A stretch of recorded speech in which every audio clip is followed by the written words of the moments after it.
यो ठाउँको नाउँ भनिदिनु कि बियादी गाउँपालिका गाउँपालिका अँ 2 बियादी बडाचौर हजुर साउथारा।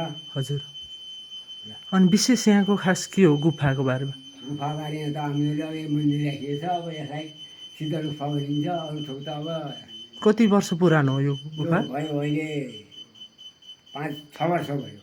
खास यहाँ कोही भगवान् तपस्या गर्नुभएको कस्तो भगवान्हरूको भित्र अति सबै थिए। अनि यहाँ कोही कोही फुटालेर लए। ए अँ फुटालेर लाँदाखेरि अनि आएर माथिबाट आएर देखेर अँ अनि त्यहाँबाट शीतल गुफा बनाइयो। ए भन्नु सुरक्षा दिनुभएपछि अँ। बल्ल कुन कुन भगवान्हरूको मूर्ति थियो यो मूर्ति त्यहाँ सबै गाईका थुनहरू थिए, हजुर केरा थिए, शङ्ख घण्ट हजुर यी सब थिए।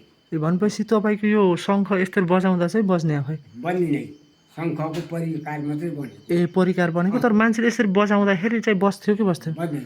ए तर परिकार चाहिँ भगवान्ले परिकार माथिबाट झुन्डिएका थिए। ए अँ अनि त्यो फुटालेर लगेछ। ए अनि हामी जस्तै पर्यटकहरूलाई के भन्न चाहनुहुन्छ हामीहरूलाई के भन्न चाहन्छु र मैले कहीँ जाने होइन। ए भनेपछि यो ठाउँमा घुम्न आइदिनु होला होइन घुम्न आइदिनु होला।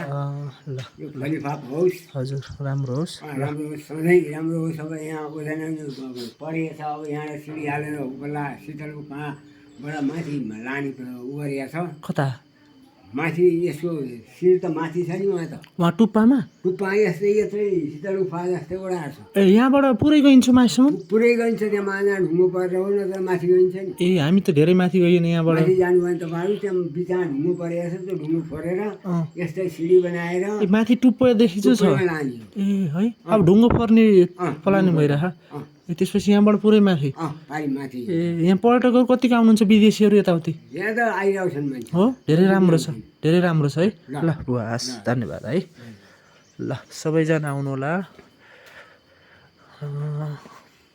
यो बियादी गाउँपालिका भन्नुहोस् पर्वतै पर्यो है पर्वतै पर्वतै। ए ल ल बुवा है ल